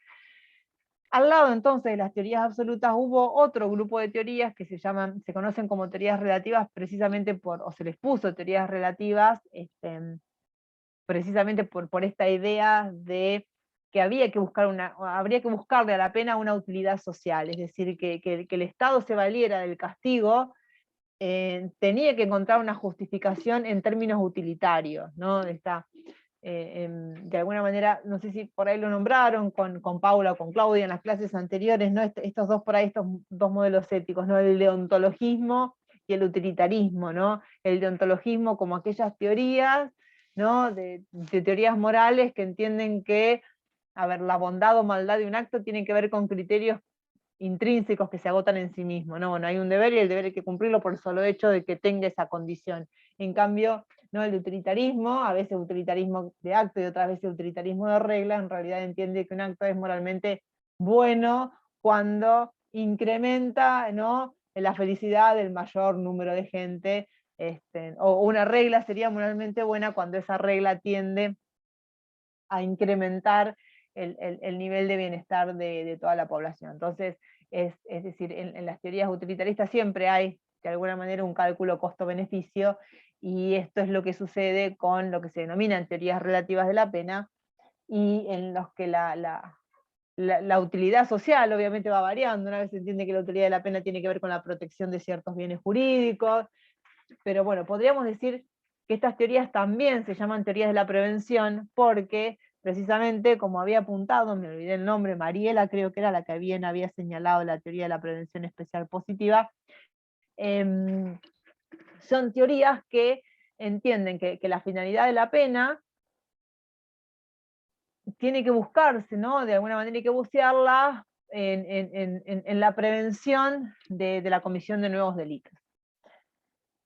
Y entonces acá sí, nuevamente nos encontramos con otras posibles divisiones que pasan de alguna manera a ver por quiénes son los destinatarios de esta advertencia que emana del castigo, ¿no? Es decir, bueno, acá el castigo tendría una función de, en algunos casos, de un mensaje, ¿no? De alguna manera que alguien lo recibe. Por eso solemos hablar de prevención general y de prevención especial.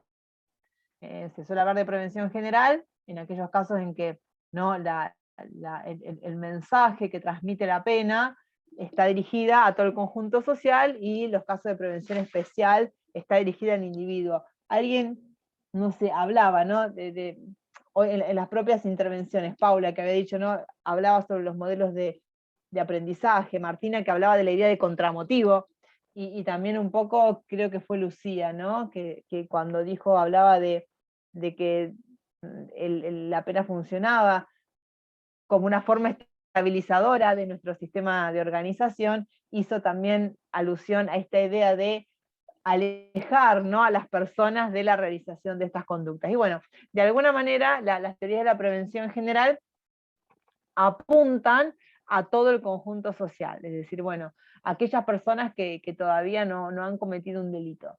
Y las teorías de la prevención general son teorías que ponen su objetivo en el individuo que ha cometido una acción calificada como delito. Y a su vez, tanto la idea de la prevención general como la prevención especial, ambas tienen dos signos, ¿no? Un signo positivo y un signo negativo.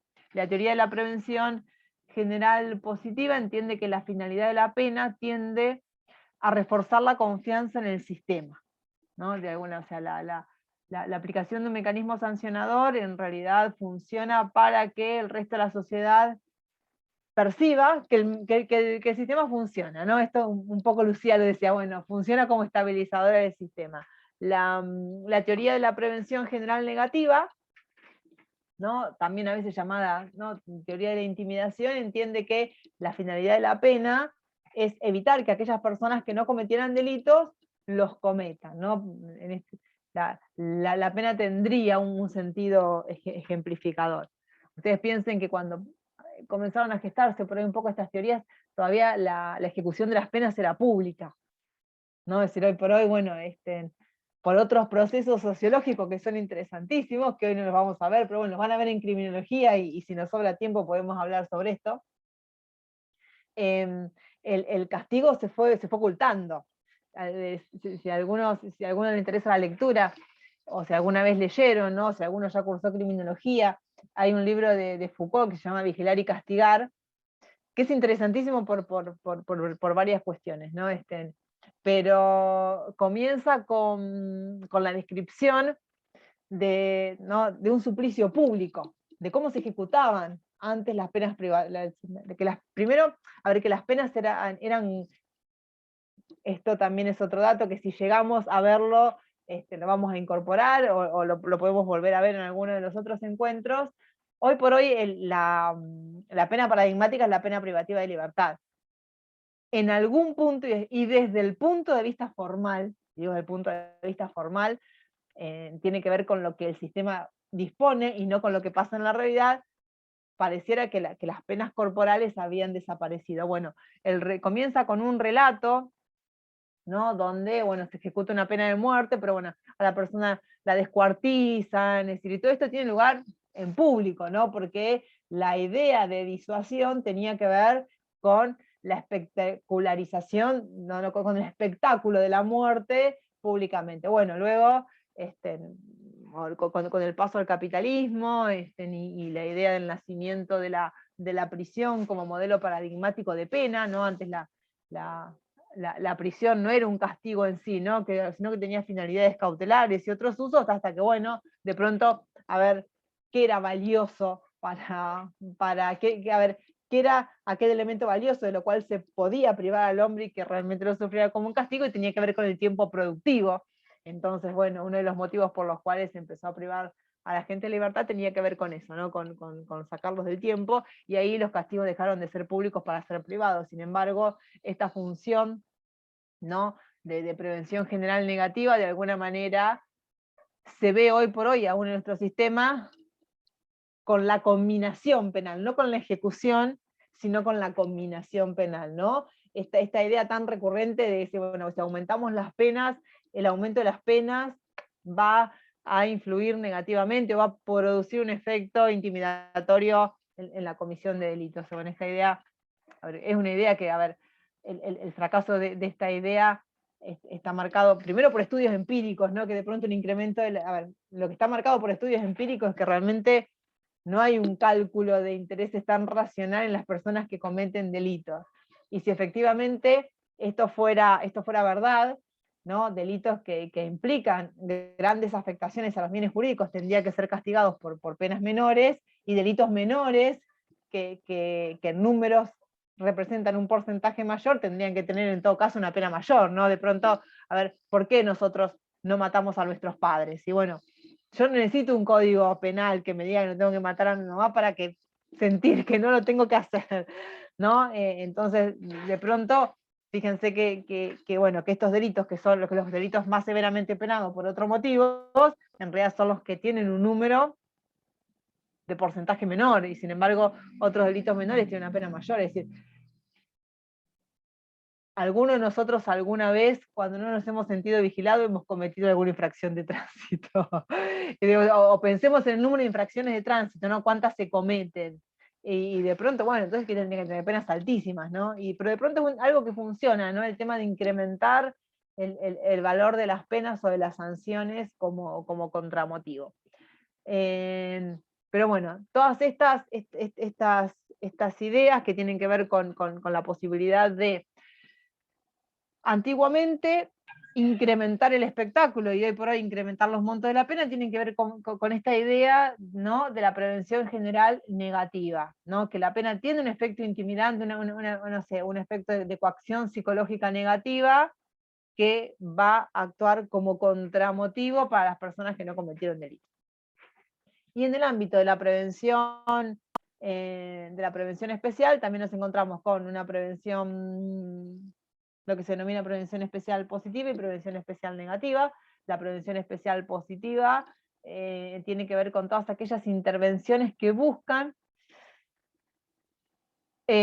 usemos la palabra, no sé, la reinserción social, readaptación social, rehabilitación social, son los que en la jerga, ¿no?, más coloquial se denominan teorías que tienen que ver con ciertas intervenciones en algunas áreas de la vida del individuo, que se supone que, trabajadas disciplinariamente por ciertos dispositivos disciplinares, van a arrojar como saldo un no delincuente, ¿no? Es decir, y luego, bueno, las teorías de la prevención especial negativa, que son las teorías de la inocuización, ¿no? O aquellas teorías que tienen que ver específicamente con sacar de circulación a aquella persona que cometió un delito, y el ejemplo paradigmático de la teoría de la prevención especial negativa es la pena de muerte, ¿no? La idea de es decir, es un mensaje que va dirigido, o sea, la finalidad de la pena, ¿no?, es evitar que esa persona cometa nuevos delitos, y bueno, entonces la manera de evitar que cometa nuevos delitos desde el punto, con este signo negativo, tiene que ver con la eliminación de esa persona del entramado social, simbólicamente o materialmente a través simbólicamente o figurativamente a través del encierro, o una forma material específica a través de la eliminación física. Obviamente, a ver, digo que ese es el cuadro o la taxonomía que actualmente se maneja. Hay otros intentos, ¿no?, de posible justificación de la pena, que tienen que ver, no sé, por ejemplo, la teoría consensual de Nino, que dice, bueno, que de la misma manera en que todos asumimos ciertos presupuestos para poder ingresar en la vida de sociedad, ¿no? O sea, los mismos presupuestos que nos llevan a aceptar la responsabilidad civil, la responsabilidad administrativa, nos llevan a admitir la responsabilidad penal, es decir, que al consentir las reglas que regulan nuestra vida y sociedad, también estamos consintiendo la imposición de aquellas consecuencias cuando el incumplimiento ya no tiene que ver con las normas del sistema civil, sino con las normas del sistema penal, o incluso, no sé, la teoría que se denomina agnóstica y negativa de Zaffaroni, porque él, a ver, no dice que es muy difícil definir la noción de castigo, entonces de alguna manera, no es que es difícil definir la noción de castigo, él define el castigo como toda imposición de dolor, lo que dice que no es posible, a ver, hacer una distinción entre castigos formales o informales, ¿no? Es decir, por eso la respuesta es negativa, porque si uno define, ¿no?, una sanción penal, desde lo positivo deja de lado, no sé, las penas manifiestas, las penas latentes, las penas ilegales, por eso yo decía, hoy por hoy no hablamos de una ejecución en público, o ya no hablamos de penas corporales, sin embargo, hay mecanismos a nivel internacional, a nivel nacional y a nivel provincial que monitorean el cumplimiento de las penas privativas de libertad. ¿No? A nivel internacional tenemos el Comité Internacional de Prevención para la Tortura, también lo tenemos a nivel nacional, ese rol de monitoreo de la vida al interior de las cárceles en la provincia de Buenos Aires lo cumple la Comisión Provincial de la Memoria, y alcanza con leer en los informes anuales que se producen en cada una de estas instituciones o estos mecanismos para advertir que, a ver, la tortura en sus múltiples formas sigue siendo una práctica vigente, ¿no? No solamente la imposición de tormentos de manera activa, sino que tiene que ver con la denegación del acceso a la salud, de la tortura psicológica, a ver, la privación de muchos derechos. Las ejecuciones anticipadas, este es otro tema interesante, ¿no? De pronto para debatir la utilización letal del uso de la fuerza pública en condiciones en que no está autorizada, ¿no? Un debate interesante se planteó, ¿no?, con la denominada, ¿no?, doctrina Chocobar, qué pasa en los casos en que la policía hace un uso letal de la fuerza en condiciones en que no está autorizada a hacerlo. Entonces, bueno, Zaffaroni entiende en esta definición negativa que, bueno, que hay que incluir todas las afectaciones de derechos por parte de las agencias penales estatales. Y agnóstica en el sentido de que no es posible establecer una función positiva, ¿no? Es decir, esto no es que lo diga Zaffaroni solo, ¿no? La mayoría de los teóricos, ¿no? Incluso el librito este que les mostraba recién es interesante porque hace un recorrido, a ver, bastante actual acerca del fracaso de estos dos paradigmas, no tanto del paradigma retribucionista como del paradigma prevencionista, como el paradigma de la prevención. Y la verdad que el fracaso de los dos modelos es constatado a nivel mundial. Entonces por eso buscar, y sobre todo por... Sí, Constanza, igual yo me estoy yendo de hora. Lo que les quería decir es que dos cositas más, lo van a tener ahí esa es información que la tienen compartida. Que en este esquema, en esta taxonomía, nuestro sistema, a nivel legislativo, se inscribe dentro de, a ver, las teorías de la prevención especial positiva. Nosotros tenemos en nuestro diseño normativo, nos encontramos con la Constitución Nacional que dice, bueno, que las cárceles no van a ser para castigo, sino que van a ser para resocialización, y a través de la incorporación, ¿no?, de los pactos internacionales de derechos humanos, tanto la Convención Americana de Derechos Humanos como el Pacto Internacional de Derechos Civiles y Políticos, cuando refieren específicamente a las penas privativas de libertad, entienden que la finalidad de esas penas claramente es la resocialización, y esto se replica tanto a nivel nacional como a nivel provincial en las leyes de ejecución penal. Nuestro sistema penal, nosotros tenemos un código penal, y el código penal marca algunas cuestiones, sí, obviamente nos indica cuáles son las penas vigentes en nuestro sistema, pero específicamente la ejecución, ¿no? El código penal establece las especies de pena que tenemos, ¿no? Prisión, reclusión, multa, inhabilitación, y otras penas que por ahí no figuran en el código, pero figuran en leyes especiales.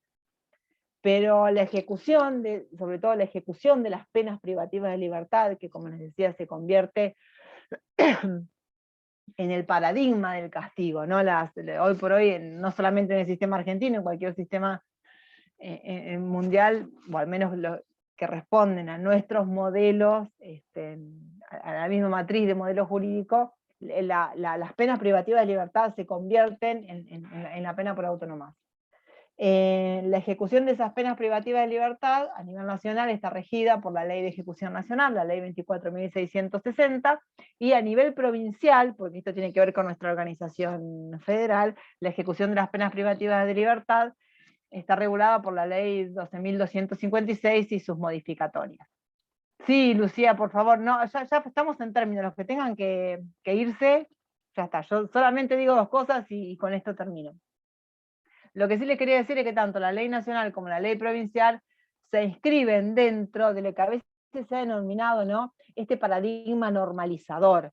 Desde el punto de vista, sobre todo, no sé, si tenemos en cuenta esas teorías, lo que Foucault nos dice acerca de la prisión, la idea de instaurar un proyecto disciplinador, un proyecto normalizador, esta idea de que, bueno, mediante ciertas intervenciones es posible transformar un delincuente en un no delincuente. Estas ideas se caracterizaban, ¿no?, por algunos puntos, por la separación de la persona del cuerpo social, porque se entendía que sus relaciones, su entorno social podía funcionar negativamente para la comisión de un delito, la idea del trabajo, la idea de la educación como elementos moralizadores, como elementos motorizadores de la instalación de otros valores, la disciplina como régimen, la clasificación, la evaluación. Y de alguna manera fue un proyecto que se reproduce en las leyes tanto nacionales como provinciales. Esto está ahí, tiene material, hay un articulito de Máximo Soso que habla sobre el paradigma normalizador y cuáles son las rupturas y las continuidades en nuestro proceso actual respecto de esta situación. Y esto tiene bastante réplica en el sentido de que nuestras leyes vigentes toman esta idea, ¿no?, la idea de la privación de libertad, el propio código dice, bueno, a ver, las penas cortas privativas de libertad son contraproducentes, por eso las dejamos en suspenso. Entonces, bueno, pero ante cierto tiempo que se pueda dar cierta intervención, esa intervención tiene que ver también con hay institutos de clasificación que dicen dónde tiene que estar ubicado cada preso, la idea de una disciplina y todo un sistema de disciplinas de faltas, ¿no?, al interior de las cárceles que van otorgando puntajes, ese puntaje institucional, ¿no?, que funciona claramente, o sea, a medida de mayor puntaje se pueden realizar actividades educativas o actividades laborales, se van produciendo informes, hay institutos que permiten un egreso anticipado, es decir, estas cuestiones que surgieron cuando nace este proyecto normalizador al interior de las penas privativas de libertad, de alguna manera siguen teniendo su reflejo a pesar de el contundente fracaso, si no has encontrado otra cosa mejor, o sea, convivimos con esta idea de fracaso y además con esta paradoja, ¿no?, de que, bueno, a ver, la prisión nos sirve y cómo lo remediamos, con más prisión, la pena nos sirve y cómo lo remediamos, con más pena, ¿no? A ver, de alguna manera tiene algo de paradojal la idea de que el propio fracaso se retroalimenta con una mayor dosis de fracaso. Pero bueno, más allá de eso, ha habido sí como les decía recién, el modo en que se fue surgiendo la idea o la categoría de inseguridad como categoría sociológica, que es bastante nueva, porque, insisto, tiene un desarrollo que surge a partir de los años 90, en el término en que esto termina leyéndose, sí da lugar, y acá termino, por ahí a lo que se conoce como el populismo punitivo, ¿no? De pronto, a ver, mantenemos, esto que no funciona, pero seguimos incorporando otros elementos que tienen que ver claramente con el recrudecimiento de las políticas penales en todas sus agencias, no solamente en el ámbito del incremento de penas para delitos, sino en un endurecimiento de las leyes procesales para acceder a las libertades, en un endurecimiento de las leyes de ejecución para acceder a las libertades anticipadas, y de pronto vamos así como un poco encaminados a lo que se denomina prisión depósito, ¿no? Es decir, en muchas personas detenidas en prisión preventiva, sin sentencia definitiva, sin que se cumplan ninguno de estos programas que tendían a la posible revinculación social, y claramente sin posibilidades de revertir el número de delitos, y esto va acompañado de otras políticas, ¿no? A ver, políticas que tienen que ver con la prevención del delito, que van con la policiación de los territorios, a ver, con también un recrudecimiento de las instancias de las agencias judiciales penales. Por eso quizás las teorías más modernas están poniendo, sin un programa definido todavía, pero sí poniendo como eje de discusión, a ver, no pensar solamente el problema del delito en términos de delito y castigo, es decir, a ver, en términos de cuánto dolor infligimos a quien comete esta conducta, sino la posibilidad de buscar realmente una respuesta que integre todas las agencias que intervienen en la resolución del problema. Por lo tanto, más allá de que sea una problemática de que tenga 2000 años, es una problemática que, bueno, que invita a nuevos niveles y a nuevas miradas que intersecten mucho más variables de las pocas variables que entraban en este modo tradicional de mirarlos. Así que bueno, lo mismo que en todas las clases, esto es un invitar a pensar ¿no? en un problema que a veces se nos presenta como simple y sin embargo tiene aristas bastante complejas. Así que estoy excedida en el tiempo, yo les agradezco enormemente que se hayan quedado, que se hayan escuchado, y bueno, nos estamos encontrando la próxima. Gracias, Andrea. Gracias, ¿Podés profe. escribir en el Gracias. campus estos libros que sugeriste, que no los vas a subir porque por ahí son muy largos, pero No, vos sabés que yo estuve buscando, sí, yo la pongo, ahora sí, para más están o en menos el tenerlos en artículo de cuenta? Máximo Uso, sí, ahora se los subo. Yo los busqué a ver si había algún PDF gratis para bajarles y compartirlos, pero no. Y No, había los algunas nombres más cosas. que nada sí quedan y uno, qué sé yo, No, después los sí, puede sí, buscar, sí, comprar. porque bueno, más allá de que uno, a ver, comparto o no, me parece interesante en eso, porque son líneas de que no se quedan, a ver, ni en la teoría filosófica pura, ni en la teoría política pura, y al menos por ahí intentan, ¿no? Una respuesta constructiva, porque si no, a ver, uno desde el punto de vista sociológico, muchas veces desde el punto de vista criminológico, hay lecturas que son interesantísimas, que tienen una descripción mucho más acertada del problema, porque ponen en la balanza y ponen en juego, insisto, a ver, una complejización en la construcción del problema, no deja de ser una construcción, a ver, una construcción cultural o un modo de resolver las cosas, ¿no? Sí. Es decir, bueno, un tipo de respuesta a un problema social. Entonces, bueno, más allá de que resulte o no resulte, bueno, por ahí son algunas corrientes teóricas que desempolvan un debate y al menos ponen puntos de partida. Yo digo, lo interesante de estas cuestiones es no tener un punto de llegada, sino, a ver, un punto de partida todo el tiempo, ¿no? Me quería acordar, ya después si puedo se los voy a subir, porque justo estaba viendo el otro día un video de Dana Haraway, que en realidad es una teórica feminista, después se los puedo compartir, al que le interesa se los comparte. Bueno, ella hablaba, ¿no? de lo importante de tener, a ver, de una mirada situada, pero además de una mirada que problematice todo, es decir, no la respuesta cerrada, sino que la respuesta cerrada alguna trampa encierra. Así que bueno, en todo esto, invitarlos a pensar, o debiéramos como operadores de derecho tratar de pensarlos de problematizarlos todo el tiempo.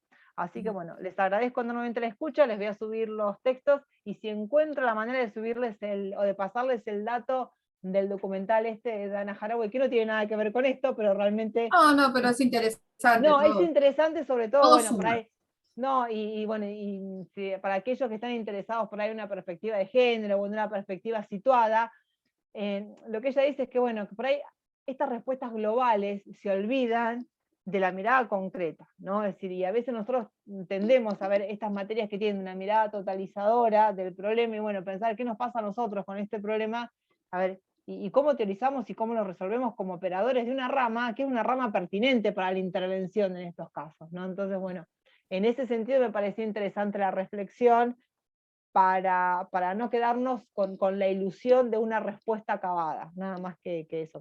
Como en un montón de los problemas que vamos a ver en la materia, porque la materia se trata de eso, ¿no? De dejar siempre una puerta abierta. Sí, de pensar. Bueno, chicos, Gracias. Bárbaro, gracias, Pablo. Nos vemos la próxima. Nos vemos, Andrea, gracias. Nos vemos, chau, Chau, chau. profe, gracias. Chau, chau. Gracias, profe. Muchísimas gracias. No, gracias a ustedes.